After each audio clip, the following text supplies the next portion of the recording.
40 படம் பக்கமாக நெருங்கிட்டு இருக்கேன்னு வச்சுக்கிட்டிங்கன்னா, இந்த 40 படத்தில் கிட்டத்தட்ட 30 படம் ரிலீஸ் பண்ணும்போது, நான் இன்னொரு படத்தோட ஷூட்டிங்கில் தான் இருந்திருக்கேன். You won't believe even one of my biggest movie in my career Rajini sir கூட அருணாச்சலம் பண்ணும்போது, அருணாச்சலம் ரிலீஸ் ஆன அன்னைக்கு I was shooting in Pollachi. For some other movie. I think if I'm right I am shooting for movie call Janakiraman sir sir கூட. So அன்றைக்கி evening வந்து it's a big thing. Rajini sir வச்சு படம், என் family wanted to watch the movie with me.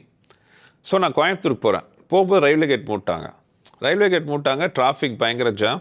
வேறு வழியெல்லாம் போய் அந்த ரயில்வே கேட்டை சுற்றி போய் பக்கத்தில் ஒரு ஆட்டோ பிடிச்சி போய் பஸ்ஸில் ஏறி I was going to Coimbatore.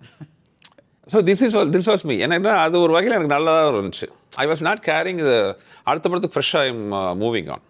நிறைய பேர் என்னோட பக்கத்தில் இருந்த டைரக்டர்ஸே பார்த்தீங்கன்னா, அவங்களோட ப்ரீவியஸ் படத்தை விட்டு வெளியில் வராமல் இருக்கிற படத்தை வந்து அவங்களால ஃபுல்லாக கான்சன்ட்ரேட் பண்ண முடியாமல் போயிட்டு இருந்துச்சு. இல்லைன்னா ஒரு மாதிரி பழம்பெருமை பேசிக்கிட்டு, you know what I did with my last movie, all the stuff. எனக்கு அது பெருசாக அதில் ஒரு இது இல்லை. ஸோ ஹிட்டோ ஃப்ளாப்போ once it's done. Yeah, because I am spending enough time on the one project. சரி, 10 months வந்து டே அண்ட் நைட் இதை பற்றி தான் நான் யோசிச்சிருக்கேன். I don't go for holiday, I don't socialise, nothing. அந்த 10 மாதம் பார்த்தீங்கன்னா இதே தான் ஒர்க். ஆனந்த், ஒரு சுகமான உள்ளாடை.